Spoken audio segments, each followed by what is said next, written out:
Hey, ladies and gents, welcome to the Controlled Interest Gamecast, where we talk about video games and everything happening in the industry. Episode 166. As always, I'm joined by Dom. No one will know this, but I'm coming to you live. Well, not live, but I'm coming to you from Macland. Macland. Recording from a Mac. Uh-oh. And joining us after a week-long hiatus, wasn't able to be with us last week. We're glad to have him back, Jordan. Hiya, Georgie. Oh, God. Nice. Hiya, Jordan. Episode 166. In terms of what we've been playing, I completed Modern Warfare, so that's good. Really enjoyed it. So that's good. So that's good. Well, no, because remember I talked about last week, Dom, that I wanted to try to finish Modern Warfare and get more through Outer Worlds before the two games come out this week, which is Pokemon and Jedi Fallen Order. So I was able to get one of them completed, which is good.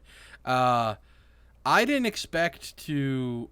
like two of my favorite characters this year to be two women hailing from I guess Parvati from Outer Worlds. You can't really say she hails from the Middle East because she's like in space, right? But she's obviously has heritage from there. And Farah, I don't know what country she's from because they don't really say it during the campaign of Modern Warfare. But, like, she's a fantastic character, too, in that story. She's probably the one character who carries that entire narrative. Is that really how they pronounce it? It's not Farah? Farah? I would assume so. I would assume Farah, yeah. Yeah. Really? Yeah. Farah Well, seems more like American, an Anglo, like, Americanized. Yeah, like, but Jerrad, don't they know how we talk over here? Haven't they ever heard us talk? We wouldn't say it like that. Because even the I just know Overwatch... that. The I've heard Overwatch that hero, name. yeah, the Overwatch hero of the same name. You've heard like Jerrad's saying, you've heard the Anglicization. God damn it.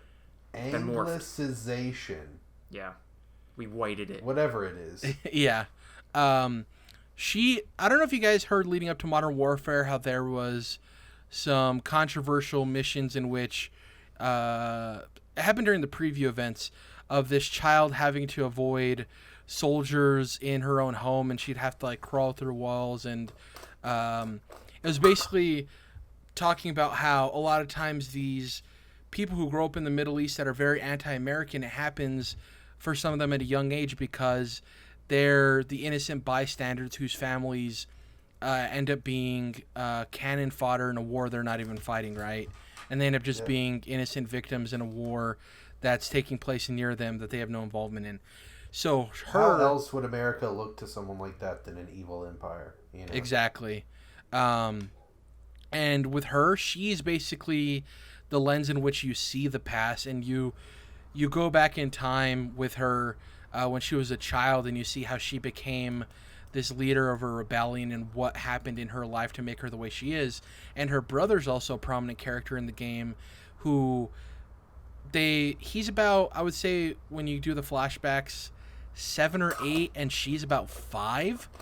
And what they have to deal with, both from being a male and a female, and also their slight age gap, you see how both of them are molded by growing up in a situation where they see their parents die, they're kidnapped, they're forced into encampments where they don't really have any freedom or ability to do exactly what they want, and they break free of that, and how that kind of shapes them throughout their life.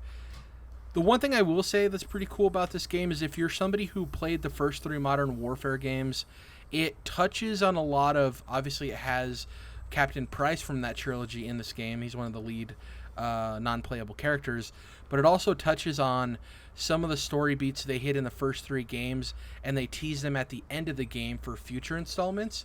So I don't remember his name, Dom, but you remember the bad guy you're after in the first Modern Warfare? At the very beginning of the game, he has like the red beret kind of cap, and he has the gold Desert Eagle. You know what I'm talking about? Is it Russian? Is it like Reznikov or some shit like that? Something like that.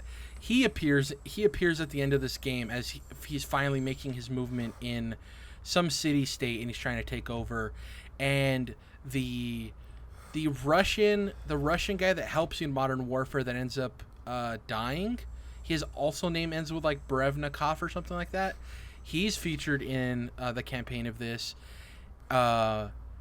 it's it's a solid story. Like the campaign isn't like mind melting by any means, or isn't super revolutionary, or doesn't really do anything to push the medium forward. But what I will say that it does push forward is facial capture. Like this has some of the best facial capture I've seen in video games, let alone like CG movies. It's obviously they have a massive budget behind this game, and it's really impressive what they were able to do with the performance. I actually want, we've heard about, Hollywood's trying to produce this Call of Duty movie over and over again for years. It's like the Uncharted movie. But I would love how Final Fantasy tries to do the CG movies. I think Activision has like the capital behind it where they can try it out and see if it works without the CG film flopping and it really hurting the franchise as a whole, like with what happened with Final Fantasy. It's weird because the best 3D CG movies are usually just like video game cutscenes. Yeah, I'd agree. Like there's very few examples of stuff that's like that high level quality. Like you said, Final Fantasy will try to do one. Sometimes there will be an anime that does a 3D CG movie that gets up there, but it's weird that this specific style of animation that can certainly be done outside of video games, just it's more of an adult thing usually. It looks better for adults is probably why it's not as popular, because unfortunately in North America adults don't really go for animation, but outside of, obviously, like I said, video game cutscenes. So it's weird that there is that kind of gap. And honestly, funny that you mentioned this, Jerrad, because I actually went and watched the cutscenes. I actually watched the Battlefront cutscenes, Battlefront 2, because that campaign was just not that enjoyable. But it was a Star Wars story, and it was this like high quality 3D CG, right? So I went and watched that on YouTube, and then I tried watching a little bit of Modern Warfare. But it was more just it didn't have the appeal of Star Wars, and it was not bad by any stretch of the imagination, but it seemed like a more paint by numbers military drama, combat drama. So it was like, okay, I'm probably good here. I did appreciate the facial animations. I did recognize that. And it definitely seemed like they were trying to weave a narrative that was maybe a step above Call of Duty, but it's kind of unfortunate that we don't get this high level 3D CG animation outside of, like I said, video game cutscenes. And for someone like you, Dom, who obviously has a history with Modern Warfare, I would say when it goes on sale and you can get it for a really good price, I would definitely take the time to play through the campaign. It's very enjoyable, really, and it's worth it. Captain price? Yeah, for a good captain price. Like you said, it's very paint by numbers in terms of the overall narrative, but Farah is well written. Whoever voices her, I think it's a new voice actress. That I think she also does obviously the facial capture and motion capture for her. Yeah, so she's phenomenal. How do we say that? Like you say, voices a character, and that really only applies to like traditional voice acting, right? Like, what is the term that we would use in these future days of? I would say she performs the character. I guess would be the best, because that encapsulates a voicing, plays the motion. Character. Maybe we'll just end up settling into plays the character like you would in any other. Yeah. A lot of tangents coming from me. Sorry. No problem. Yeah, she carries the overall story campaign, and she's really great. It's funny because I've had this recent string of like female characters easily being the best characters in games for me. That's awesome, because it went from a place where we didn't have lead female game characters to where then they were put in games because they wanted to change the tone, but they weren't really well written, or they didn't provide an actual purpose for them being the leads. And then now we're at a point where like they're carrying some of the biggest franchises in gaming. Like Cassandra in Assassin's Creed Odyssey is like amazing. Still one of my favorite video game characters of all time.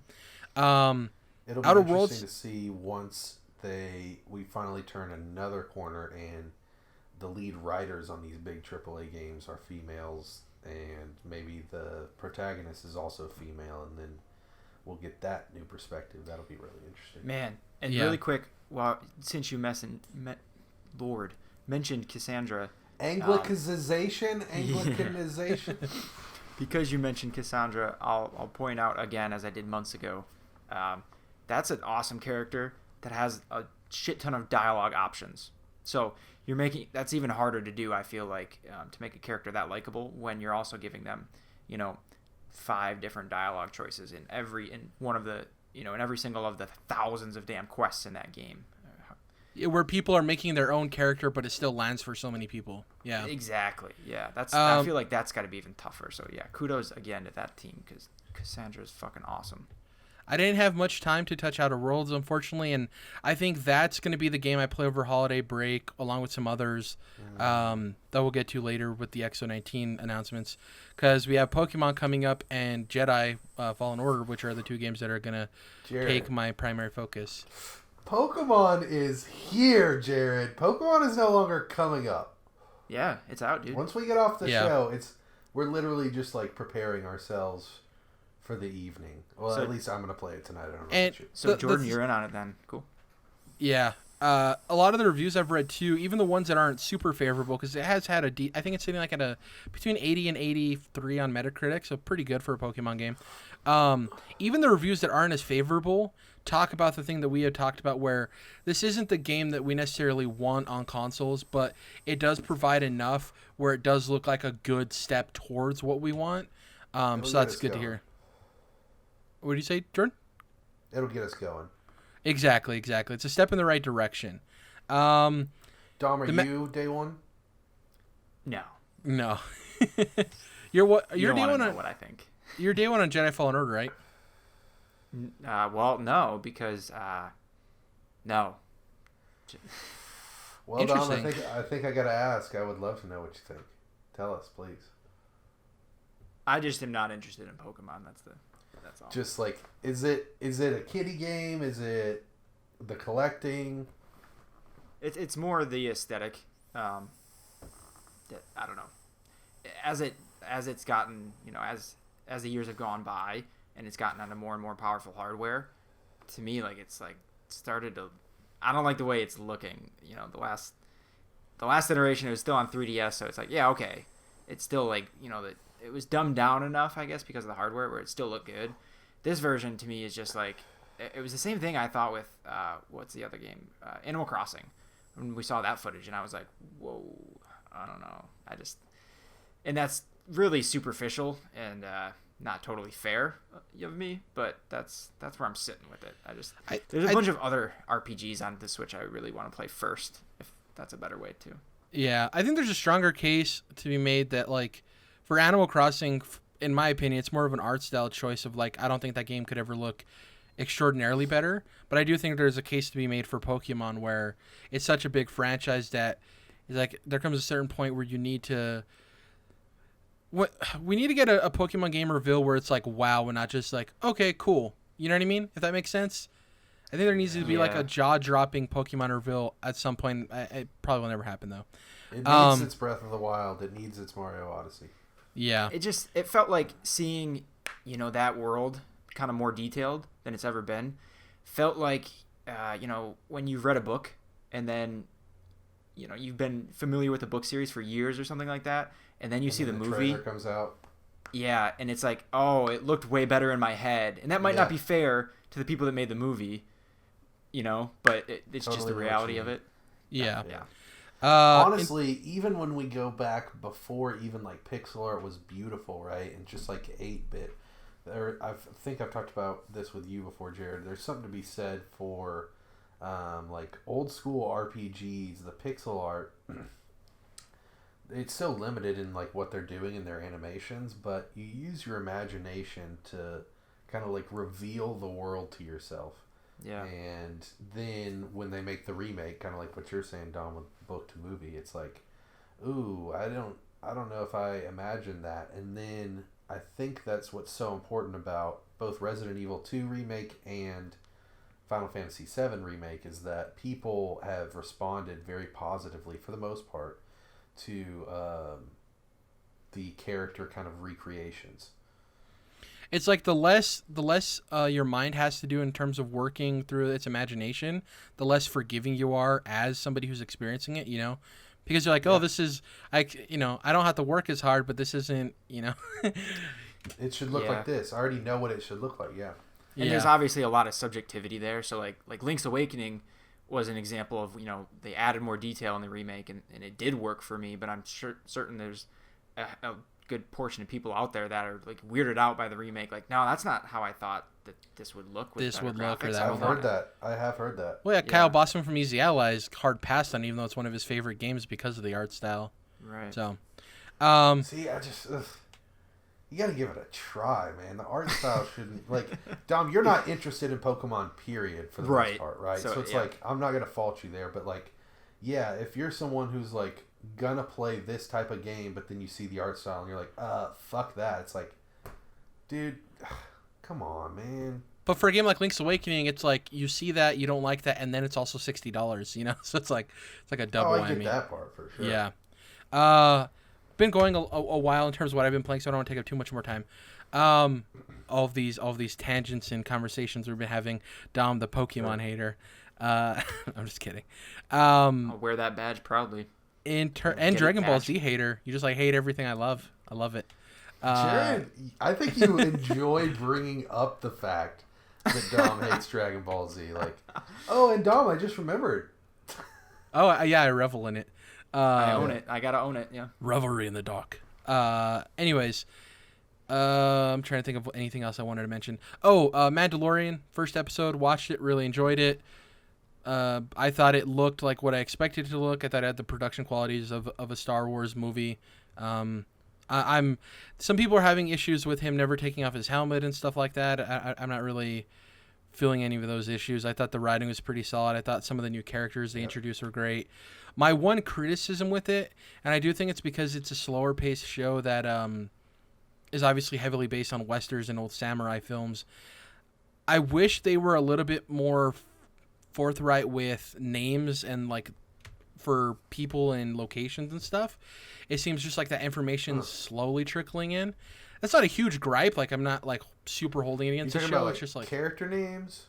Well, character names and locations. We didn't really get any of those in the first episode.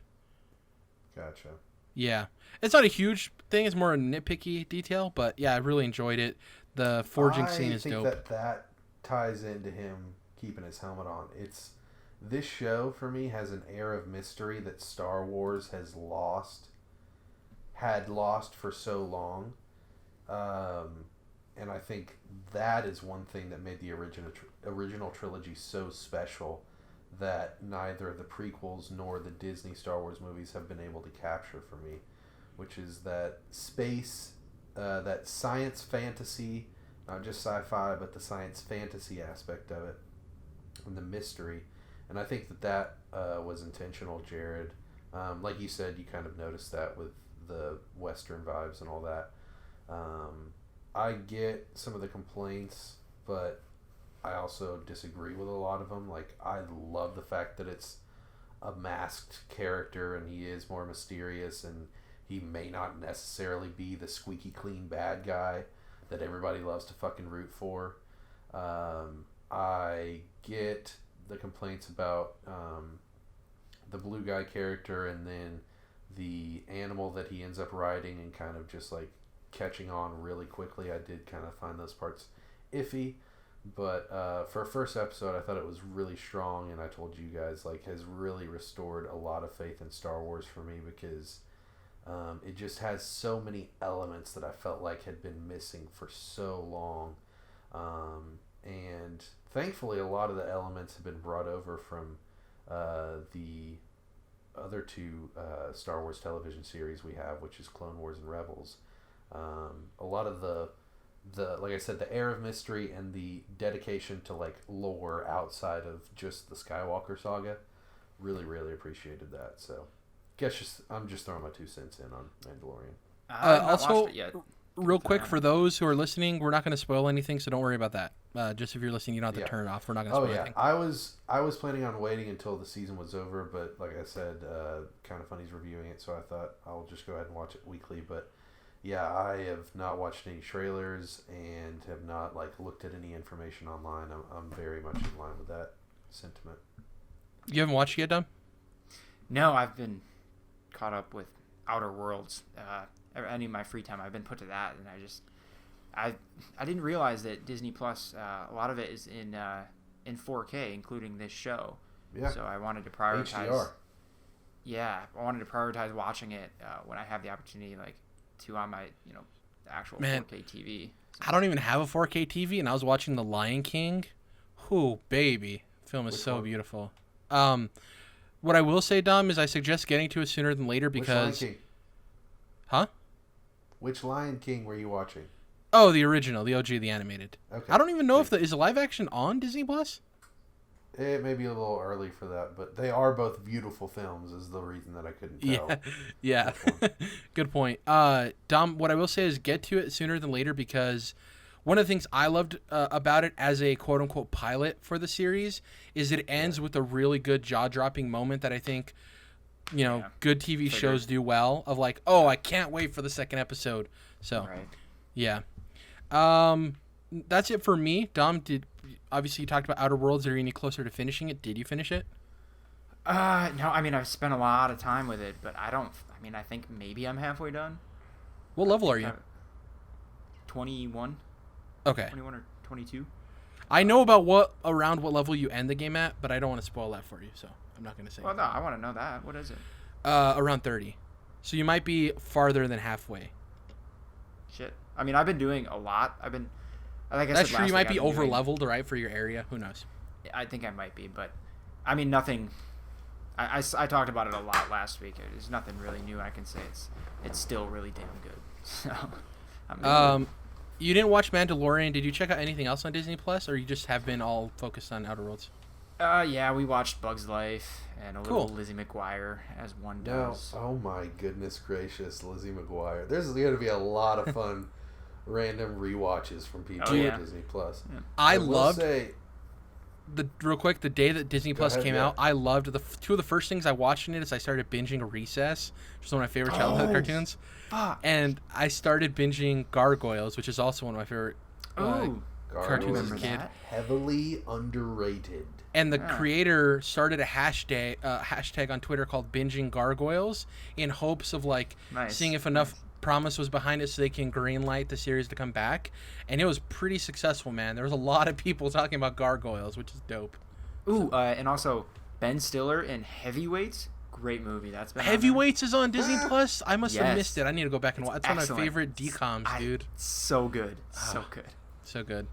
So, yeah, I was just going to say that Disney Plus sees the first time release of the original Star Wars trilogy in 4K, which is fucking bonkers. And so I would definitely say if you're not super interested in having the despecialized edition and you're okay with watching the special editions, hit that up because that's the highest quality version you'll be able to find. Just in Not time even for a on Blu-ray rewatch. 4K. Yeah, I'm stoked because I'm going to be watching through them again for episode 9. So, stoked about that. I guess that's it for Dom and I. Jordan is, outside of, obviously, you gave your opinions on Mandalorian. Is there anything Yes. in terms of video games or comics you wanted to mention? I guess it's been a couple weeks now, so yeah. Actually, not a lot of comics, though I will say, Jerrad, have you heard of Far Sector from DC? Yeah, it's the Green Lantern 12-issue series. Yeah, so it's a Green Lantern series that's actually under the Young Animal label, the Gerard Way imprint, and so which is like where they do Doom Patrol and all that. So it's kind of like it's also like far-flung future, way outside of in the outer reaches of space. What I was going to say is, for those unfamiliar, that's the guy who made Umbrella Academy. He's also the lead singer of My Chemical Romance. Correct. Yeah. Highly recommend the comic book Umbrella Academy. I made a new change though, Jordan.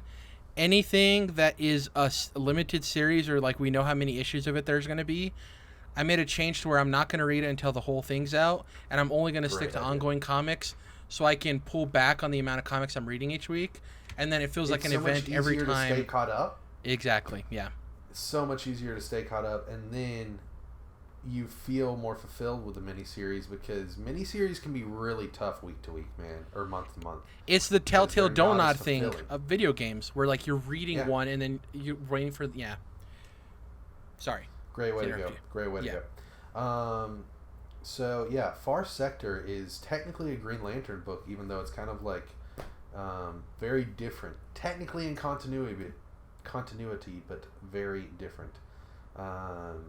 And it is very cool. Beautiful art, a lot of awesome sci-fi stuff in here.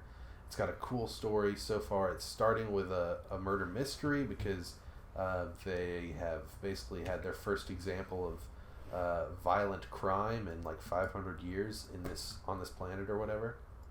So really interesting stuff, really cool Green Lantern design, and highly recommend it to anyone, not just like hardcore comic people or Green Lantern people.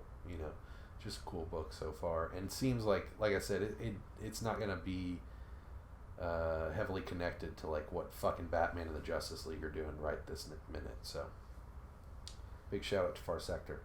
And in terms of inclusivity, at least on the front cover of the first issue, it's a black woman, which is really awesome. So yeah, I mean that's not important to me, which is why I didn't mention it, and I don't mean that in a bad way. I mean, like, she's a black woman, awesome. That's not brownie points from my end, so it's like that's not the hook. It's just cool thing to mention.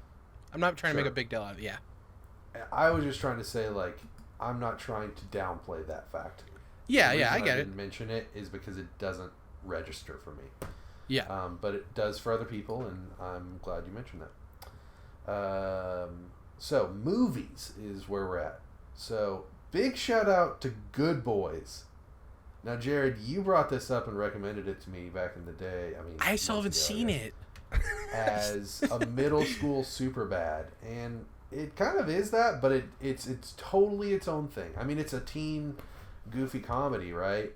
It is not necessarily anything special as far as that goes. And it is, I will also say, not very good looking. Very, like, Netflix original budget looking, even though this is a theatrical film, but very fucking funny. I will say that much. Good to hear. Highly recommend Good Boys.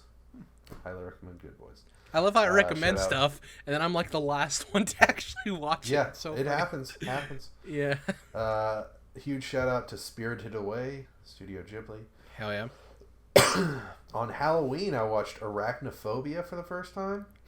Nice. And then I rewatched It Follows. That was it's a good one. A fantastic choice and is a fantastic movie. Near masterpiece levels, I will say. One of my favorite horror films. Love it. Yeah, it's now one of mine after my rewatch. David Robert Mitchell is the writer-director, and so I watched his follow-up film, which is not a horror movie. It's basically kind of a Big Lebowski LA style movie featuring Andrew Garfield called Under the Silver Lake, and it is not amazing, not nearly as good as like the Big Lebowski, I would say, but still very interesting and cool, and enough of its own thing that I would say if you very much enjoy It Follows, you would probably want to check out David Robert Mitchell's second movie. Three first names there. Three first names. While you're on scary movies, I should have mentioned, it was actually like 2 or 3 weeks ago I watched Midsommar. Oh, shit! Yeah. You guys had talked about it before, and that was really, really good. It was really spooky and fucking weird, and like, recommend. This is great to hear, because these are like all these films I have on my watch list, and it's just like, Jerrad, watch it already. God damn it. I didn't really like Hereditary, his first movie, Ari Aster's first movie. I liked Midsommar better, so that is good news for you, Jerrad. Real quick, I know you've seen it probably, Jordan. Dom, have you ever seen Green Room? Yeah, we talked a lot about that. Did you not like it? I just don't really remember it. Maybe I should watch it again because it just didn't stick out. I rewatched it like I think around the time that not Anton Yuri Yelchin. Lowenthal. Anton Yelchin. I was thinking Yuri Lowenthal. Anton Yelchin died. I watched rewatched. Maybe Green I was Room, like and it is drinking or something, and that's why I don't awesome. really remember. Fucking awesome thriller. So yeah, since we're kind of on the horror tip, I will say that and you mentioned Midsommar. I watched the original Midsommar, which is The Wicker Man, and now I know why so many fucking people mentioned it in Midsommar reviews, because it actually retroactively made me like Midsommar a little bit less, because I was like, wow, that's just a fucking copy, man. Like it's like A New Hope to Force Awakens is like what it is, Dom. Some people would consider that a bad thing. But it's like if New Hope didn't exist, Force Awakens would be like, wow. But because, New Hope exists and it's kind of the same template, it's like, well, I liked Force Awakens, but it's pretty much the same movie with some tweaks. I get what you're saying. It's cheapened a little bit. It's they're leaning too hard. And if you wanted to do a remake or a tribute or something like that, just come out and say it. But the fact that you don't say it and then you make Midsommar or The Force Awakens, and it's like, you're almost using it as a crutch in that position, in those situations. So I think the prequels made them err on the side of safety to that extent, Absolutely. which is they've at least said that part. They Yeah. have said that part. So, okay, so let's see, other horror movie. Shout out to The Perfection if you like twists and turns. That's a Netflix movie. Also watched on Halloween. Then I finally finished the book by listening to the audiobook, and watched the miniseries of It. Then I did a double feature of chapters 1 and 2. Nice. And those two put together are 5 hours, guys. Yeah, that's a lot of movie. Yeah. So I really enjoyed part 1. I would say that it's really solid. Maybe not a great movie, but really good. And maybe a couple questionable bits about like parts that they changed from the book. But then the second one I would say is good, but didn't like it nearly as much. I think the parts that they changed from the book are actually kind of almost egregious. And whether or not they changed it from the book, I just think the movie has problems on its own. But the grown-up cast is great. James McAvoy does a great job. Jessica Chastain, Bill Hader. The Old Spice guy is awesome as Mike Hanlon. So I think Isaiah Mustafa is his name. So yeah, shout out to It, the book, the movies, the miniseries is cool, nice throwback. Both versions of Pennywise, Tim Curry and Bill Skarsgård, very well done. And I will say Bill Skarsgård fucking nailed it, dude. Like, people say that It Chapter 1 is not that scary of a movie. It's actually just like fucked up and disturbing. I'm like, you're out of your fucking mind, dude. I've been dying to be scared of a movie for years. For years I've been wanting to be scared by a movie because I watch so much horror that it just doesn't quite get to me anymore. And like, It Chapter 1, knowing what happens from the book, like, still scared me. And Pennywise is on point. So I love that he was like, Bill Skarsgård. I love that he was like, hey, I can do this weird thing with my eye, and they're like, cool, do it. Oh, he's like doing something the whole time? Well, so he has this I thing know that he what you're does. talking about, like the cross-eyed look, right? Yeah, that's not like after like post-production or anything. It was just like one day on set when they were getting ready to shoot the film. He's like, hey, I have this idea for the character. I want to do this thing with my eye. I think it'd be really unnerving to the audience. And they're like, try it out. And they did it, and the director was like, I love it. Dude, his performance in both movies, even though like I don't love what they do with Pennywise in Chapter 2, but like he nails it. That's the thing, is like Chapter 2 isn't nearly as scary, and the scares that they do have I don't think are as good. Like Chapter 1, as far as scares go and how fucked up and crazy scary Pennywise is, like they nailed that, and he did as well. That little tidbit that you said is just awesome. So quick shouts outs here. Let's say movies. Peanut Butter Falcon. Star Wars Revenge of the Sith is not nearly as good as The Last Jedi, but probably the best of the prequels. If Beale Street Could Talk. Prisoners, huge shout out to Denis Villeneuve, who is the director of Blade Runner 2049 and the upcoming Dune. Directed Prisoners, which is an awesome thriller with Gyllenhaal and Jackman. And our upcoming Riddler. The bad guy in that film Paul Dano's in Prisoners. Yeah. Damn, that's a fucking pull, Jerrad. Yeah. Paul Dano is in Prisoners as well, and he's Love that going film. to be the Riddler. Oh, I've seen that, Jordan. Yeah, Prisoners? yeah. Yeah, Hugh Jackman's daughter goes missing. Real quick, so good. Denis Villeneuve is like the fucking king of thrillers. If you've seen Sicario, if you've seen Prisoners, if you've seen Enemy with Jake Gyllenhaal, which came out the same year as Prisoners. Prisoners is about Hugh Jackman losing his daughter, and Terrence Howard is a family friend. They lose their daughters to a kidnapping, and Jake Gyllenhaal is this cop, and it's 2.5 hours, but it is a very good thriller. The performances are off the fucking chain, and like I said, Denis Villeneuve is the fucking king of thrillers, man. Like, go watch Sicario and try not to piss your fucking pants. Like, that shit is awesome.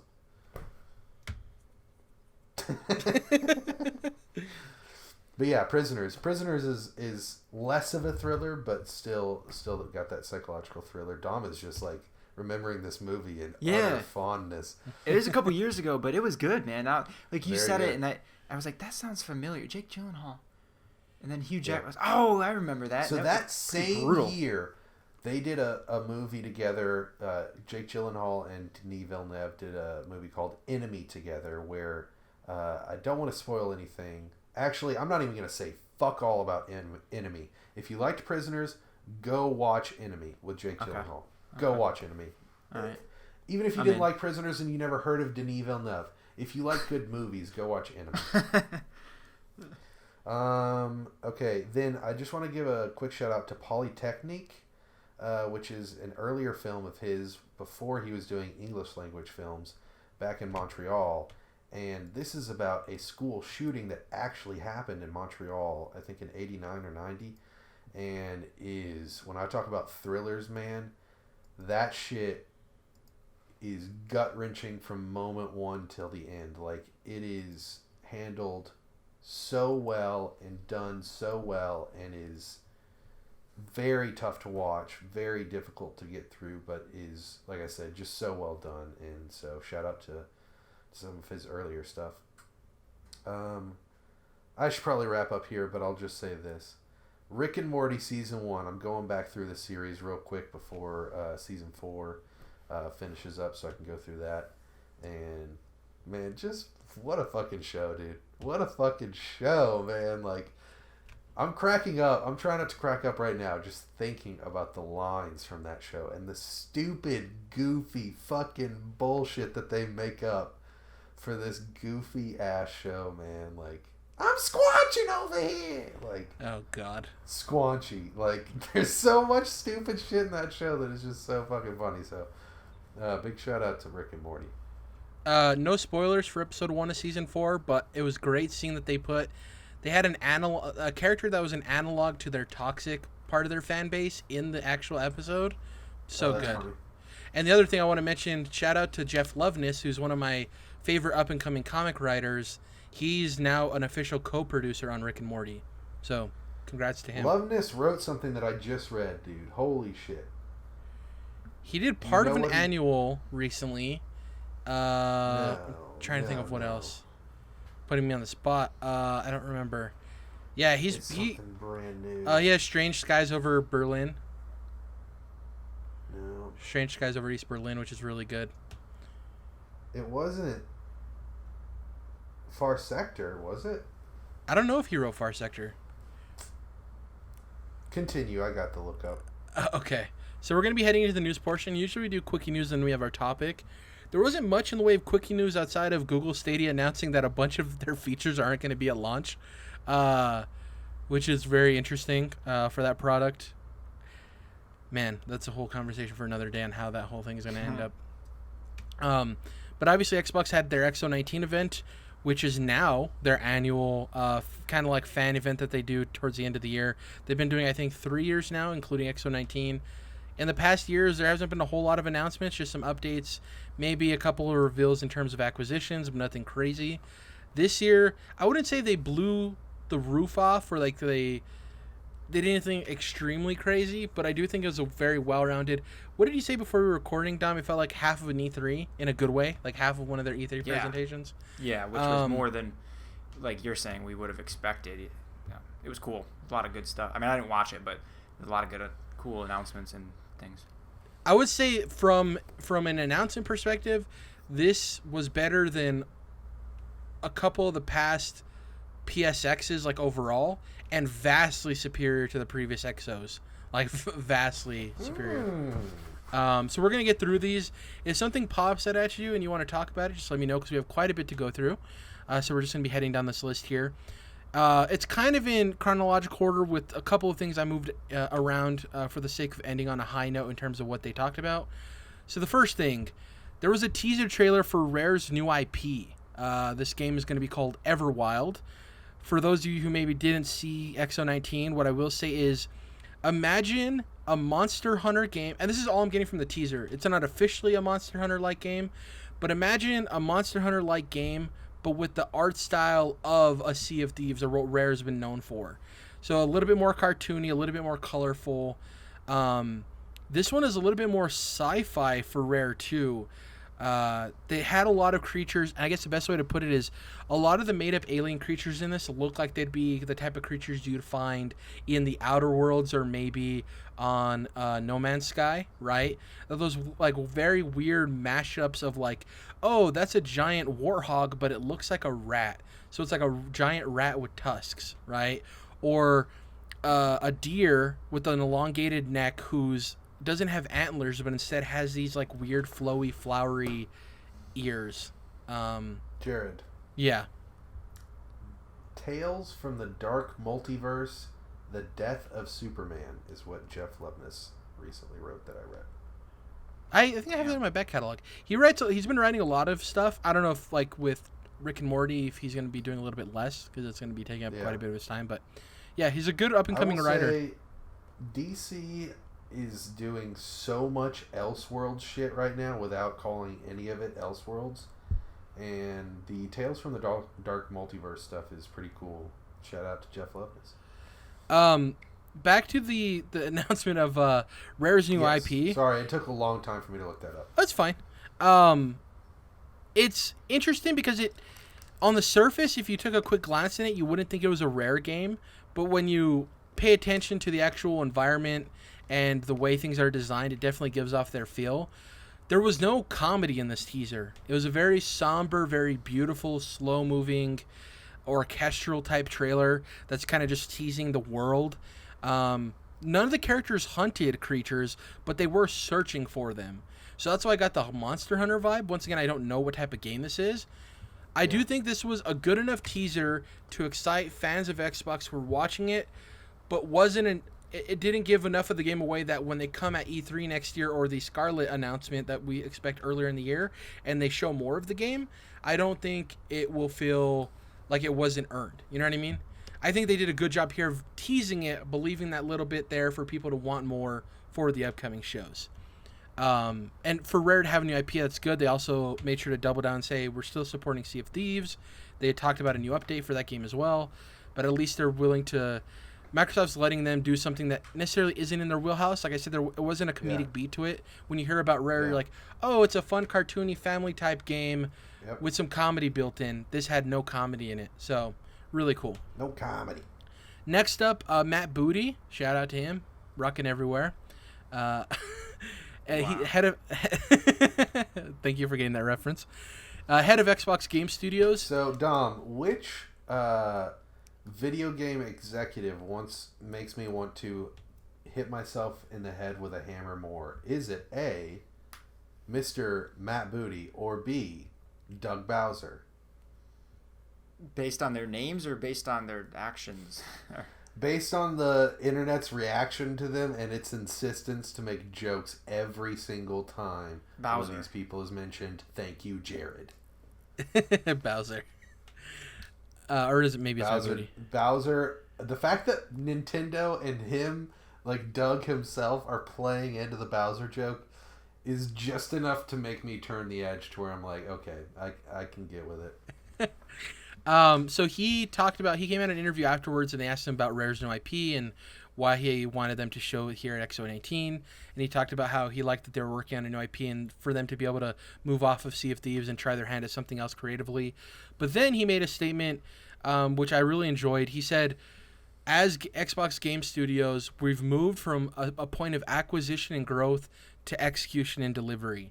And he basically went on to say that we've acquired all of these studios. We're now at a point where we need to start showing what they're actually working on because we've heard the community. We know you guys want new games. We know you guys want new franchises. So we basically moved from a point of acquisition and growth, obviously buying all of these studios, and now we're working on execution and delivery. So getting these games made and completed and delivering them to fans. What I will say is I do think we're past the point of them acquiring a lot of studios, but I wouldn't be surprised if at the Scarlet event or at E3 we see a studio announced as a new acquisition. I kind of take him at his word, though, that they're done. Sorry, go ahead. They've done the beefing up. You know, they're beefed. They're fully beefed at this point. So it's like full beefed out. Yeah, totally beefed Xbox, Microsoft. So they don't. To me, they don't need to. Like you guys exactly. did. Yeah, you guys did a good job. I'm glad that he came out and said that, though, of like, hey, we were in the point of acquisition and growth. Now we're at the point of execution and delivery, right?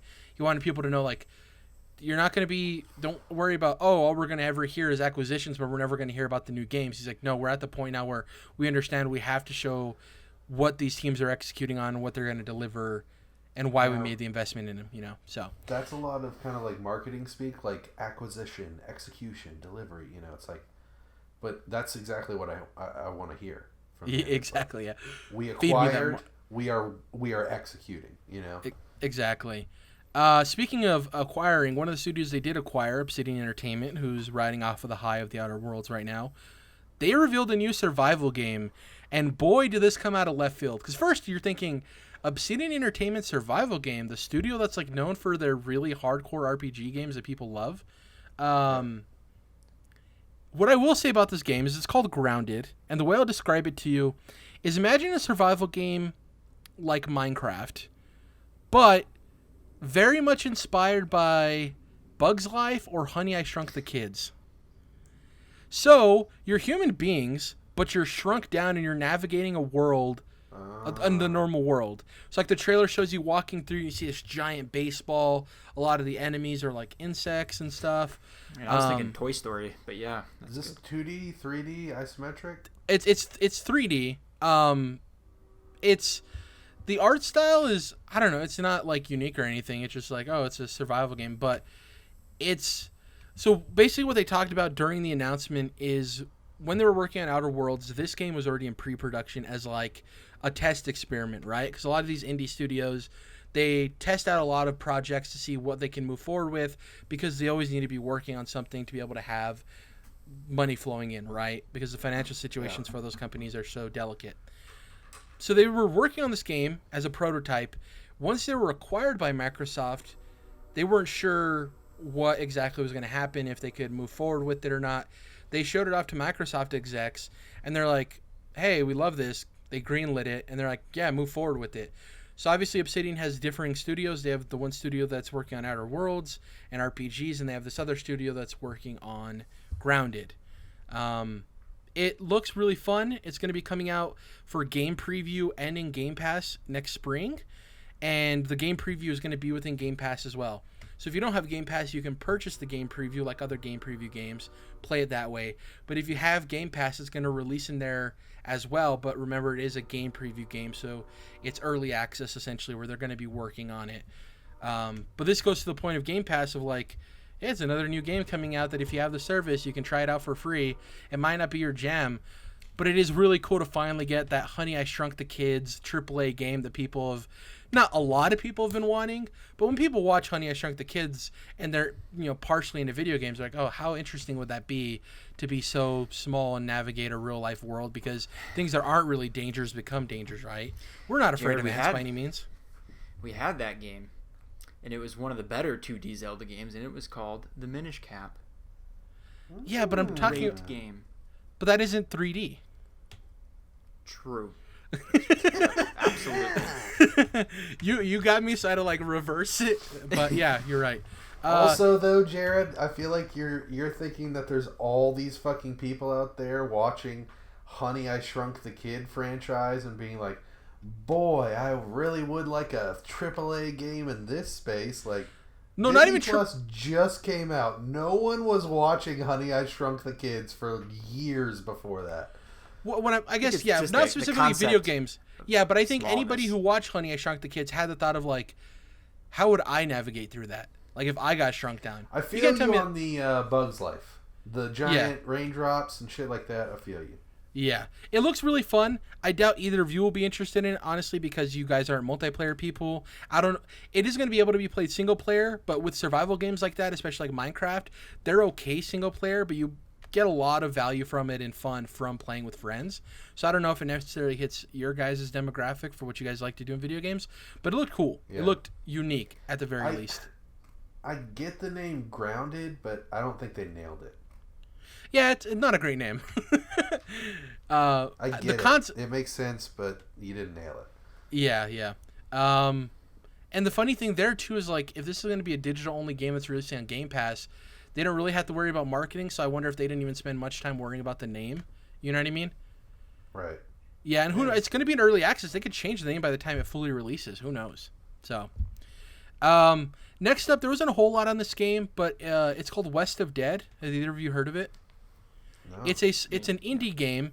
It looks very much like, man, the name's escaping me.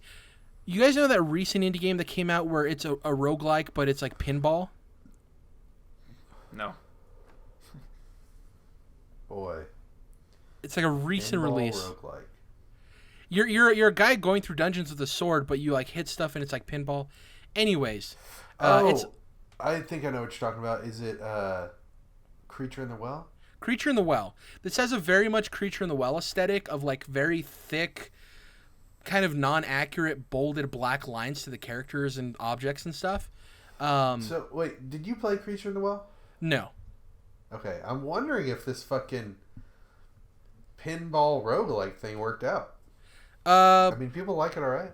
I think reviews were like good, not great, if I remember correctly in terms of critical reception. 7.5s, yeah. Yeah. So West of Dead is a roguelike featuring what, in my opinion, is Ghost Rider meets a cowboy.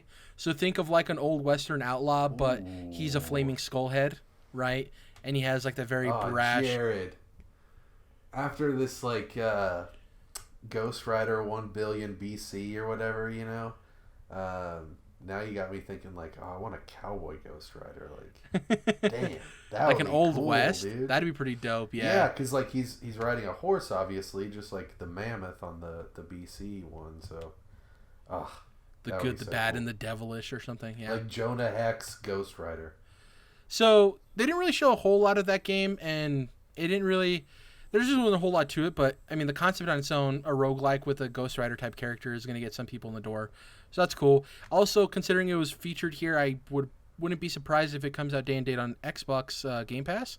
Once again, got to try that game out, see if I like it or not, without any built-in investment there. Next up, for all you kart racer fans out there, news to me, but apparently there's this very popular PC kart racer called Kartrider. It's a franchise that has been on PC for a while now. Kartrider Drift, it's coming to Xbox. It's going to have new modes and crossplay. It's going to be releasing in 2020 for free. This not free in the sense of as a part of Xbox Game Pass. It's just a free-to-play game. It's very cutesy. It's like chibi kart racer. So I don't know how it's going to necessarily do with an audience of people who are looking for, you know, if you own an Xbox and you don't own a Switch and you want to play a kart racer, you have Crash Team Racing, you have the Sonic Team Racing, you have that new Garfield racing game, and now you have this. So, all those kart racer fans out there. What they want, Sony. Bloodborne kart. Make it happen. God, we're talking about Xbox. No talk about Sony right now, Dom. Bloodborne kart. If Xbox can do it too, that's fine. Bloodborne kart. Might be difficult, but... God, like not Sony All-Stars kart, like specifically Bloodborne characters. Yeah. Oh yeah. Very interesting. That they would never ever do that, right? But then think about what it would actually be. you have all these gut-wrenchingly insane enemies from Bloodborne, right? And you imagine them like all like huddled up in a tiny little cart going around, and like the guys with snakes on their heads are like biting you as you go by, right? It's like, and then Jordan, as crazy as the Castlevania like levels are, if that was an actual like kart racing level, it'd be so cool. Why don't you do Bloodborne kart? And then your cart is like one of the trick weapons, so it like transforms. Yeah, you can change. Yeah, oh dude, Sonic. It's like Sonic and Friends All Star Sega Ultimate Team Battle Racing Extravaganza. 3. God, those titles. All Star Transformed.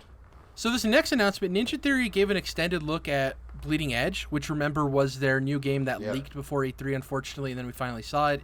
It's a multiplayer melee type game. It's going to be coming out March 24th, 2020. This is a type of game that I think they want to get it out the door because it's a game that's going to be better a year after it's released than it is at release. I think Ninja Theory has the freedom from Microsoft to be like, hey, release this game, get it better with the community, build the community of people that want to play it. The reason I'm excited it's coming out so soon in March, selfishly, is that it means that we'll get to hear about the next Ninja Theory game sooner, if that makes sense, you know what I mean? Because Bleeding Edge, even though I'm more of a multiplayer game guy than you guys, not really feeling it personally, so I want to see what Ninja Theory has cooking outside of this. I vibe with what you just said so much, Jerrad, because it's like, okay, I like this director. Okay, I like this video game studio. Okay, I like this comic book writer. But I do not like what they're currently doing. So can we finish what they're currently doing so I can just see what the fuck is on the horizon? Because I like you, but I don't like this shit. So can we move on, please? It's like yeah. Okay, I love you, Ninja Theory, but Bleeding Edge, like a multiplayer melee, fucking no thank you. The thing I will say, though, see what they have next. With Ninja Theory and Obsidian, the thing that people were worried about when they were acquired was like Microsoft going to have the iron hammer on them and be like, you need to make this specific game. And with Grounded, as bad of a name as it is, and with Bleeding Edge, they're giving them the freedom to release these games to try them out. Obviously, they're probably like, hey, we also want you to make the games you're known for, or at least the type of games you're known for. But they are willing to give them the freedom to try this stuff out too, which I really appreciate. Well, and you gotta... I know. Go ahead. You gotta assume that, like, during that acquisition stage, this was part of the deal, whereas like Microsoft saw like the progression on these games so far from both those studios, and said like, oh, that's interesting. We like those. We want those too. That's part of what they bought when they bought the developer, right? Was like they'll take it. Well, both heads said. Yeah. Well, both heads said that both heads of Ninja Theory and Obsidian, when they were talking to Microsoft, said that like the financial security was invaluable, right? Like we were really interested in it, but they didn't. What both of them said is they never had to get to the point where they had to overtly tell Microsoft we want our creative freedom, because Microsoft apparently led with that in their discussions of like, before we start anything, we want you to let you know that if we acquire you, you guys are going to have full autonomy and creative control over what you guys are making. Obviously, you know, we'll have stipulations on releasing games at certain intervals, but apparently the creative freedom was there from the very beginning, so... And like you said, though, Dom, when they saw those other games, they're like, hell yeah, greenlit this immediately. It looks awesome. Yeah. So, Jerrad, you said you were mentioning Grounded being a bad name. And I know this is a bit of a tangent, but real quick, I just wanted to shout out the fact that we had formerly been making fun of the name Matt Makes Games for the studio that did Celeste, right? Yeah. And they changed the fucking name of that studio. Oh, I wonder if that's because he hired on more people? Probably. I'm pretty sure it's no longer Matt Makes Games. Oh, interesting. They're an interesting studio because that game was so focused on mental health, and that's something that they were behind in terms of like the vision for it.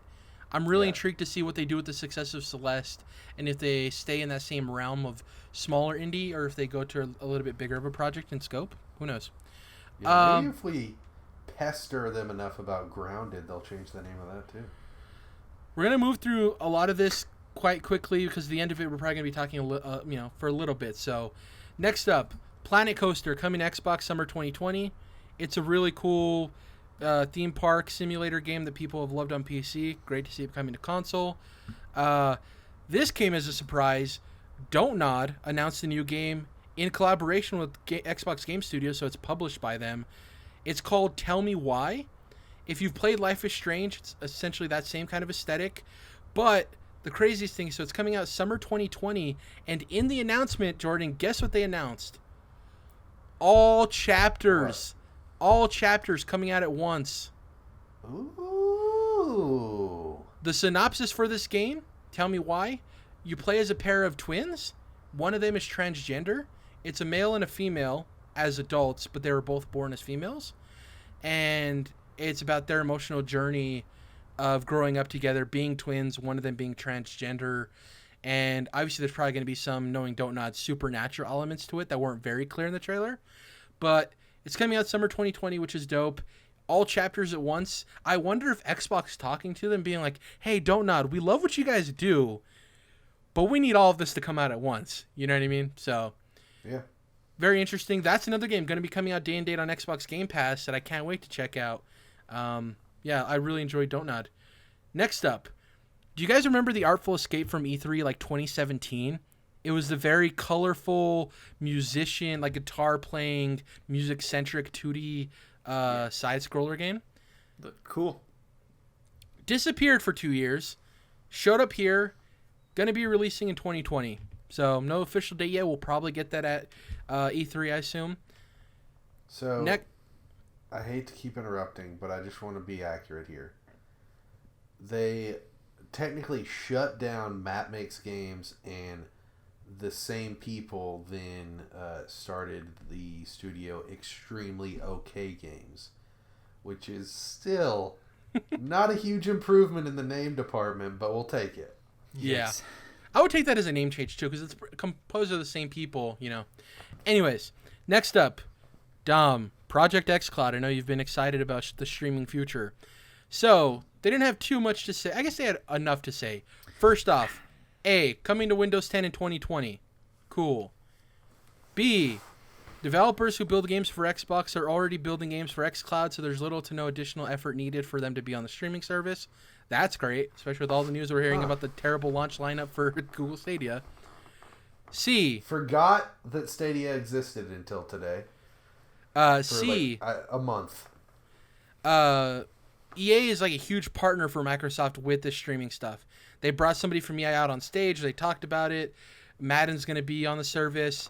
Seems like having EA in your corner for the streaming future is pretty important because whether you like them or hate them, they're one of the industry's biggest publishers. So it's good to at least have them on your side. Second to last, xCloud will be included in Game Pass, which is dope. Unclear if Game Pass Ultimate or Game Pass. My assumption would be Game Pass Ultimate, not the base Game Pass. They talked about the beta. They talked about trying to release it next year. There's some comments from Phil Spencer later we'll get into regarding xCloud. The last thing I wanted to mention... Did they state clearly what xCloud is? Yeah, it's a streaming service where you're able to stream your Xbox. Like, it's basically streaming an Xbox to any and all devices. Okay, so remote play. Not the PlayStation remote play, different than that, but it's similar. like you can stream any game you own or anything to any device, but you don't need your own Xbox on. Yeah. So it's Stadia basically, except Gotcha. part of a subscription service. We now know that Game Pass is in some form going to have, xCloud built into it or whatever. Like you can use your own Xbox as a server, but that's not necessarily, like you said, what you're interfacing with. Like you're going straight to a Microsoft server so that there's no lag. Yes, and that local version is free. You don't have to pay for the local version of it. So local free remote play essentially. Yeah. And lastly, this is crazy. They mentioned the name Sony on stage, Jordan. They announced that various Bluetooth controllers will be able to be used on xCloud, including, and they named, Sony's DualShock 4. Wow. Yeah. Yeah, Microsoft is really tearing down those walls, and I thank them so much for that. Of like, other video game console manufacturers exist. Like, yeah, not let's Voldemorting act it. like they fucking exist. And of course, there's the whole like video game awards or whatever situation where the three only heads one walked out on remains. stage. Yeah, exactly. That is weird, but so that was kind of hokey a little bit, but yeah, it's good to see there's at least Phil Spencer is willing to be like, yeah, PlayStation and Nintendo Switch are a thing. Let's get over it, Yeah, you know? and I think they also understand that gamers can be very what's the word I'm looking for? Petty. Diverse. And well, I guess that diverse too, but like there are going to be people who aren't opposed to Xbox, but like, man, I really don't want to use xCloud if I have to use an Xbox controller because I prefer DualShock. Now they're like, cool, use your DualShock. You know what I mean? Yeah. You don't have to worry about Yeah, that. It's really those cool. like those petty complaints from before are like, well, sorry, asshole. Now you don't have anything to go on. What's your argument now exactly? Yeah, so that's Yeah, really cool. It's like it felt like almost literally you only have a PlayStation? Well, you don't need to buy an Xbox. You can even use the controller you already have and play Xbox games through this service, that's fucking awesome. They're cutting out all possible obstacles. Right. Exactly. Some more announcements here to go through quickly. Yakuza Kiwami 0, 1, and 2 are coming to Game Pass in 2020.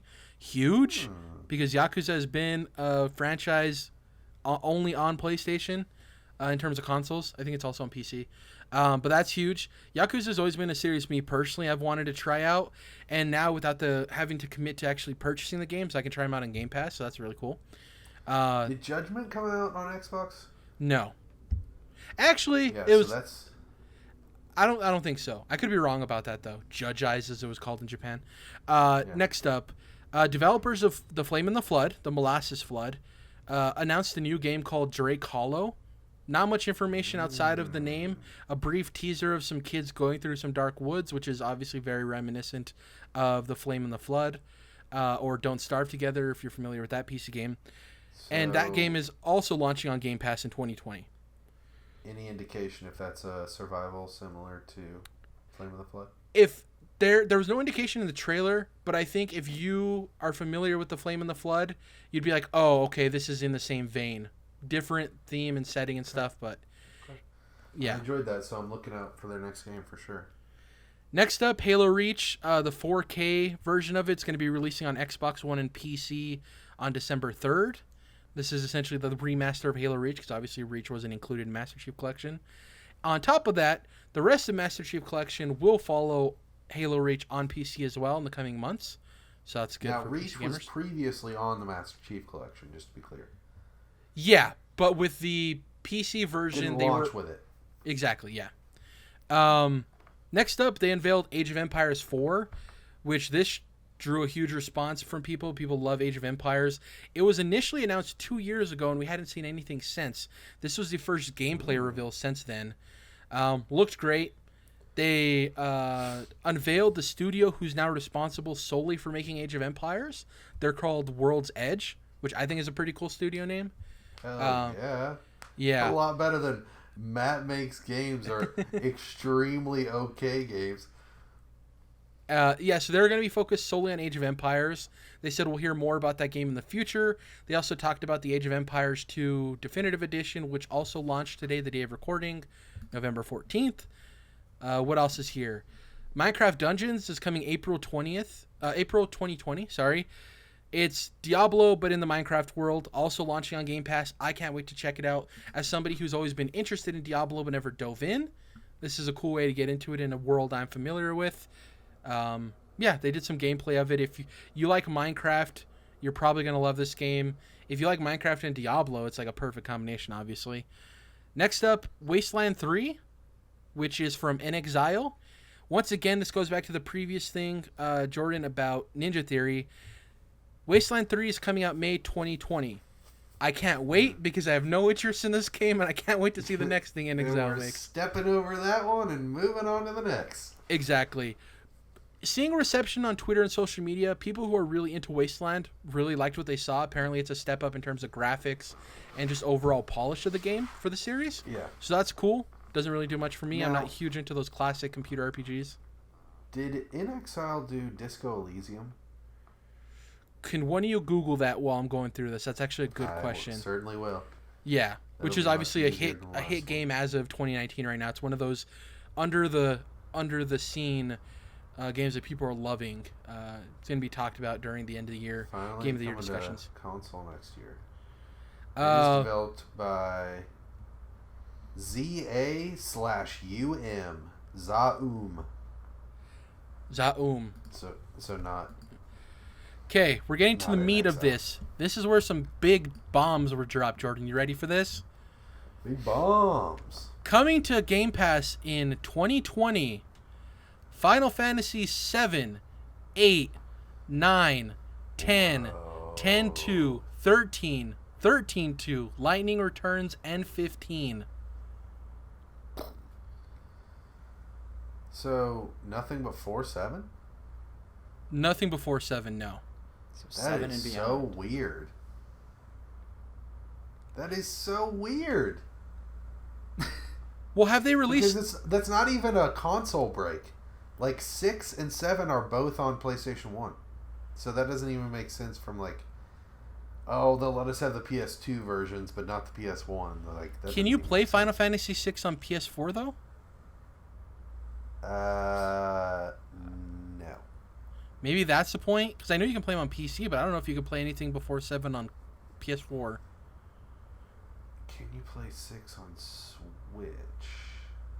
I don't think so. I don't think so. We're about to find out because I need to turn on my Switch anyways. So I need you to listen to this, though, Jordan, because this is another bomb. You ready for this? Yeah. What'd you say, Jerrad? Coming in 2020, a Kingdom... actually, Shadow dropped today a Kingdom Hearts 3 demo to try out the game if you haven't bought it yet. Great. Coming in 20... Oh. And you'll understand why this happened, Jordan. Coming in 2020, Kingdom Hearts HD 1.5 plus 2.5 Remix and the 2.8 Prologue are both coming to Xbox. Finally, for the love of God, they're finally coming to Xbox. After the game releases. Exactly. Hey, we can't pick and choose our fights, Jordan. We're thankful that it's actually coming to Xbox in the first place. Pokemon 1.0, Pokemon Shield 1.0 is installed and ready to go, gentlemen. Hell yes. For anybody out there on Xbox who was wondering, hey, why should I buy Kingdom Hearts 3? I didn't play the first two. I'm a young little boy playing Fortnite. You'll finally get the chance to catch up on the series. I'm going to be buying these games. I'm going to put my money where my mouth is. I bitched and moaned. And upon completing these, Yeah. I might finally come back and finish Kingdom Hearts 3 since I never beat it. Now I'm at the point where, like, I'm not going to go back and beat it because I might as well just wait, right? And just play through the rest and then play it at this point. Jared, If I would you be a dear and repeat which Final Fantasy games are coming to Game Pass? 7, 8, 9, 10, 10-2, 13, 13-2, Lightning Returns, and 15. Weird that 12 is So skipped, that is too. more than on Switch. I guess Isn't 12 an it MMO? ends where Switch couldn't handle it anymore, which is 12, because I guess they couldn't do 13 and 13.2 and Lightning Returns on Switch. I think maybe. 14 is the MMO. Well, 14 is an MMO, but I think Yeah. I thought 12 was too. No, 12 is not. 11 is. 11. Okay, Oh. that's the other one that's missing. 11 and 12. Next up, they did an ID at Xbox montage. All of those games coming out at launch. There was a ton of them. I can't name them all. I didn't even list them all. There was a lot of them. So if you're interested in indie games coming to Game Pass, go watch Replay X019 and go to that section and watch the montage.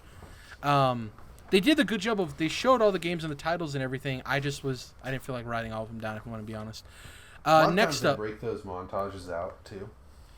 this is the big Game Pass announcement, Jordan and Dom. You guys ready for this? I'm going to go through all of the noteworthy titles, and then we'll move on to the next bit, okay?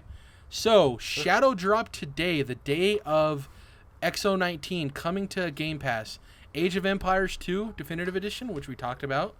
The Talos Principle, which is a lauded like puzzle game that people love for a long time. The Ninjago Lego movie game. Cool. That's awesome. Rage 2, which I'm stoked for because that's a game I wanted to play earlier this year. I never got around to, and at least I can try it free on Game Pass. And another game that actually had really good critical reception and I wanted to play so badly, Remnant from the Ashes. I don't know if you guys are familiar with it. It was a procedurally generated roguelike Dark Souls-y type game. Have Rage 2 and Remnant currently downloading today, as those were announced. Whoa. So that's great, right? 2 awesome games coming today. A myriad of other titles if you're interested in them. Coming this holiday to Xbox Game Pass, and they kind of stipulated as like before the end of the year. We got My Friend Pedro, which is that 2D action indie game with the banana. The Escapist 2. Halo Reach, as previously mentioned. Life is Strange 2, the complete season. Darksiders 3, which is another game I was interested in at least trying out. So it's cool it's coming to Xbox Game Pass. And lastly, The Witcher 3, which obviously, old game is old, but it's The Witcher 3. It's a great thing to have on Xbox Game Pass. Now, the last thing I wanted to mention. Games coming to Game Pass in 2020. I'm not going to mention... we already talked about Final Fantasy games, so I don't really have to talk about those. But remember, Ori's coming out.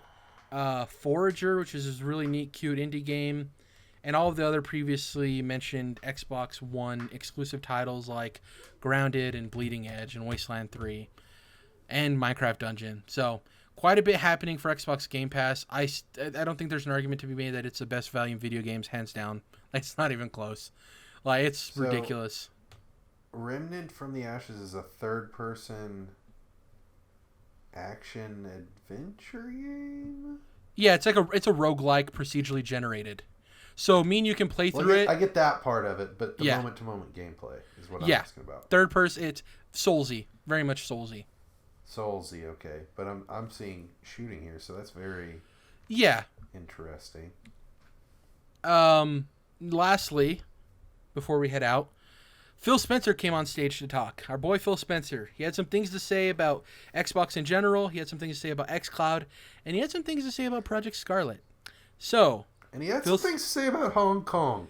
He had some things to say about Matt Mix Games. So, he came out and said he understands the community's want for new Xbox franchises and the third-party series that are on the platform to come. So he's listening. He understands, like, hey, you're getting all these studios. It's great. We want to see the actual new franchises for Xbox. We want things to cheer for in our corner. Also, hey, there's these third-party series that don't come to Xbox that we want.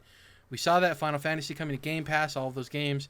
The Kingdom Hearts thing, right? That's a big deal, man. I know it's been a long time since Final Fantasy went multi-platform, but those old PlayStation 1 versions, that's big. Yeah. He went on to say Project xCloud's quote-unquote done state is years from now. I want everyone to know it's a work in progress. We're not trying to pitch it as complete. Which I think is a direct statement made because of what's happening with Google Stadia right now. Where this product is releasing without a lot of features they talked about. They didn't necessarily promise them at launch, but people insinuated that would be the case. Even the controller isn't going to work as they pitched it necessarily. And the whole argument with Stadia is like, if you would just pitch this as early access, you buy into early access, it'd go over a lot better. But they're shipping this and selling this as a complete product, and it's not going to be that at launch, right? So I do think that this was a direct reflection of that. Pro Founders Pack or whatever, like exactly. They're doing it as like a finished project, premium level stuff. Exactly for an alpha build. Yeah, and it's not matching that. Yeah, they're fumbling how they're setting this off this year, I think, big time. But their opportunity is going to be next year, when it's a little more mature, has more games for one. With the release of 2 new consoles? Yeah, absolutely, because it's going to look great next to those because you don't have to pitch out $400 or $500 to get in. It's just you already have it. That's what I mean. That's going to be their pitch next year. Like, if they have the roster of video games people want to play, because that's a huge issue. It's going to have the games that are coming out, day and date as the other consoles. It has to have that, but we'll see, I guess. But I'm assuming it will by then. Yeah, people assume that. There's a lot of assumptions of Stadia that people thought would happen at its launch that are not happening too, because we assume, Google's this big company with all this money, they can't get it wrong.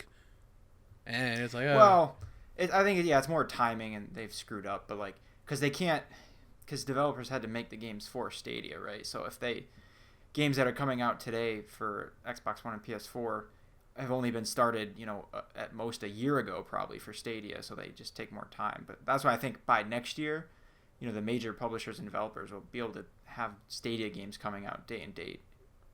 You would hope. I assume that's the plan. yeah. We'll see. First impressions mean a lot, and it's going to be interesting to see how it plays out. I have faith in the technology, so do you. We've played the technology, it works, so it's going to be interesting to see how it plays out. In terms of the next-gen consoles, which I also mentioned earlier, Phil Spencer went on to say about Project Scarlet, "We will not be out of position on power or price. We're all in on Project Scarlet, and I want to compete. And I want to compete in the right ways, which is why we're focused on cross-play and backwards compatibility." Dude, So they got that fucking hot blade coming for you, PlayStation. Can you feel it? I think They're coming after you, motherfuckers. his comment about we're not gonna be out of position on power or price, which we already assumed there was no way this console was gonna be more than 500. I'm intrigued to see how aggressive or competitive they get with the pricing for it. I doubt it'll be lower than 400. There's absolutely no way. But will it land at 400? Will it land at 500? Will it land at somewhere in between? Now, 450. $399 is 400, right? That's not. Yeah, under that's what I 400. mean. Yeah, we all know tax and all that. Come on now, give me a break. Right. Yeah. I'm just saying, like $399, I think is would be a dream for this next generation, but I don't think we're gonna get it. I think they're gonna start at $499. If you're like Jerrad, put your life savings down on what the price is going to be, and you have to choose one, I would go $499. But I'm going $399. That'd be impressive, and it's going to be very interesting to see how that plays out. Because do we have a situation where one console is more expensive, like we did with the launch of the last set of consoles? Who knows? 0% chance of that, I think. You don't think so? Because the hardware so far that we know has been described as they're pretty much the same. So I would anticipate that they're going to cost similar. But it depends on how much the company wants to lose, right? Because consoles do sell at a loss. It's like here's the thing, Dom, is like, does it make sense to sell them for $499, which would be the normal cost, and they can get away with that, but they get ultra aggressive and sell it at $399? Would both of them be that ultra aggressive?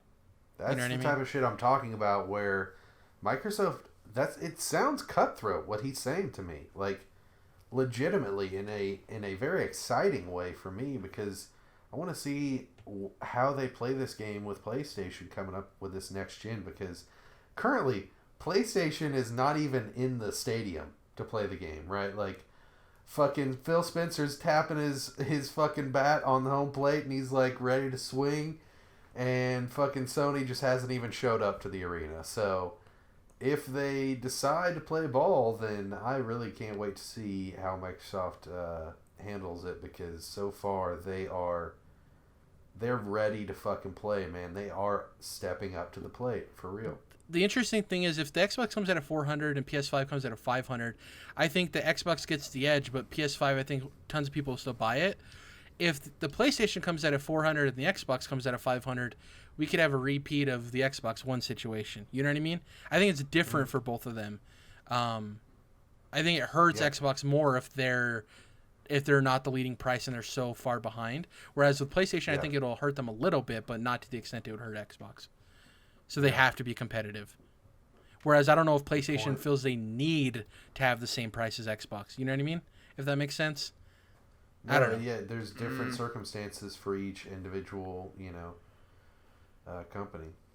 Yeah, but I think they're both aware. Like, that's what Phil is saying, is he's aware of what you're saying. He doesn't want to be overpriced, right? And was it Jim Ryan or someone from Sony said something a few weeks back similar, like, yeah, we remember what happened with our PS3 and we screwed that up. The price was too high and some other things. So I think both of them are going to be conscious to not be, higher price than the other.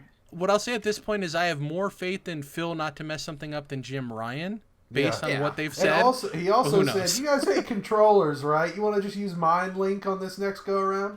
Why would people play old games? They look awful. Yeah, I'm taking them for their word, of course. But. Exactly, yeah. And who's to say as a brand versus an individual? Who knows? Dude, him saying that about backwards compatibility, Jerrad, is almost like someone in the film industry being like, why would anyone ever want to watch The Godfather? It was made all those years ago. They didn't even have high-definition cameras. Oh, God. We're going to be closing out now in terms of what we're going to be playing. Jedi Fallen Order and Pokemon. I think Outer Worlds is going to have to take the backseat for now, unfortunately. But It's just the way it is sometimes. That's pretty much it for me. Obviously, the next episode of The Mandalorian. And that's pretty much it. Yeah, baby. Jordan or Dom? Outer Worlds, I'm assuming more for you, Dom? Yeah, dude, it's just so good. I just want to keep playing Outer Worlds, and I'm teetering. I'm gonna say I've been so close. Like everything I've heard from actual people now, not reviewers, about Death Stranding has just got me more and more interested in it. And man, their marketing, yeah, oh yeah, and their marketing, not the in-game marketing that we talked about, but the marketing for the game, has been just fucking on point. Like I gotta give them a lot of kudos for what they've done with that. Question: as far as getting like different bands specifically involved in making music for this game and stuff like that. It's getting me really like into it. So you're closer to buying Death Stranding than you are Jedi Fallen Order? Well, yeah, just because a Whoa. lot of people have played Death Stranding and I've gotten a lot of impressions from it so far, whereas I haven't even seen a review. Like the reviews for Fallen Order aren't coming out until the game comes out. So that's what they come out in a couple of hours. Bailed. Yeah. Not a bad thing. There's been good games where the reviews come out the same day. Yeah, no, Death certainly. Stranding reviews have actually made me glad that I did not go for it day one. I'm like, yeah, I can wait on Death Stranding. Were you going to say, Dom? Sorry.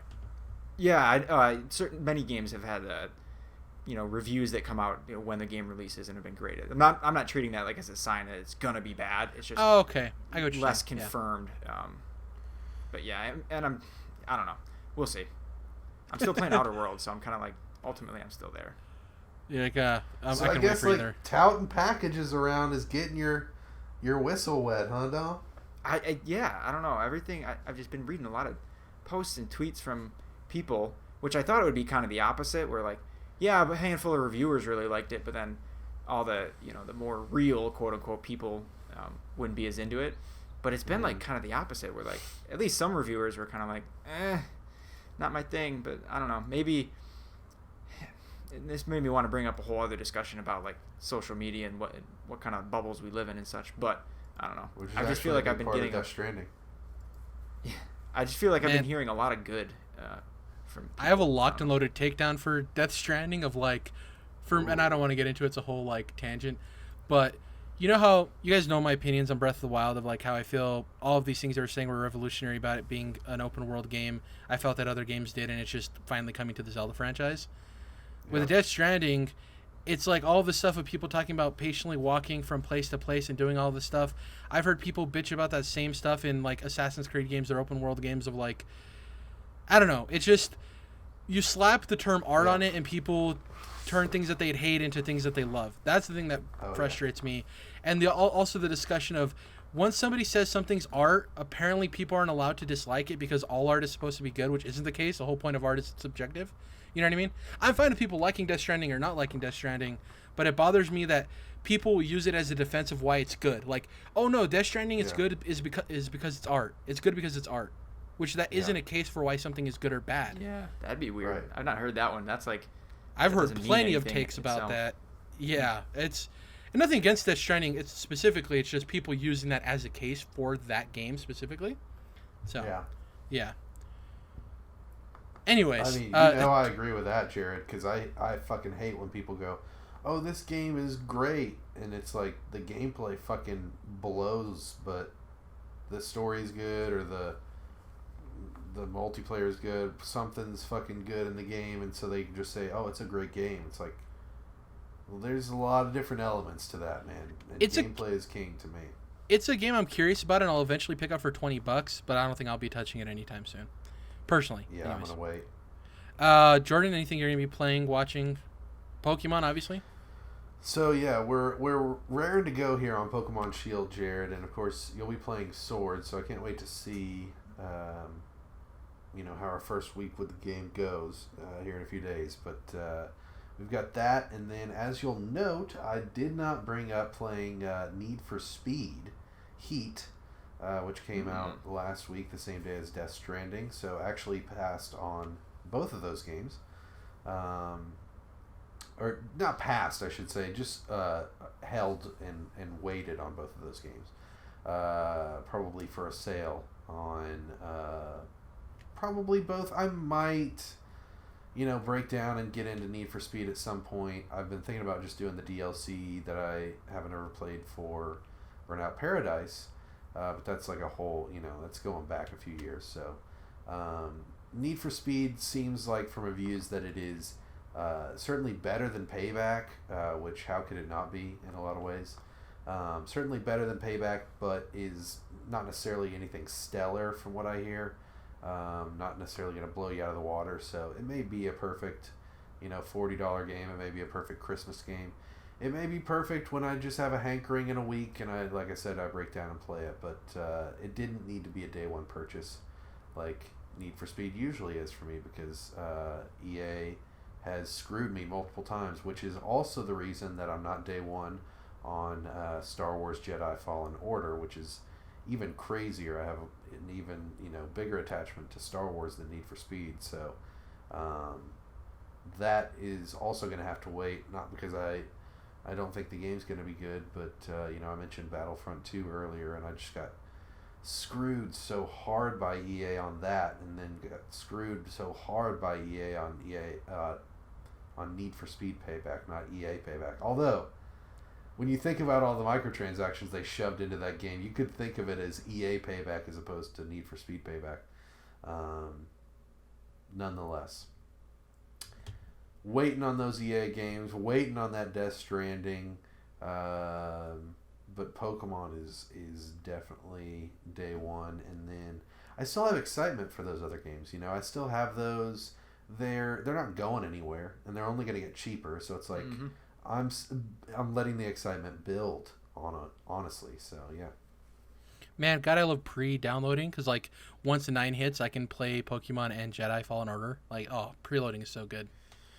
Hell yeah, dude. I do, and I'll say this, man. I love a day when 2 games that you're really excited about come out, and you're like, all right, I'm gonna play this game that I'm really excited about, and then if I ever even start to get tired of it, not even really get tired of it, just want to take a break, and I can just hop over to this other game that I'm also very excited about. Really cool. Yeah, and then, man, I play Apex Legends like almost every other day for at least like 10 minutes. You know what I mean? Hop into a couple of matches.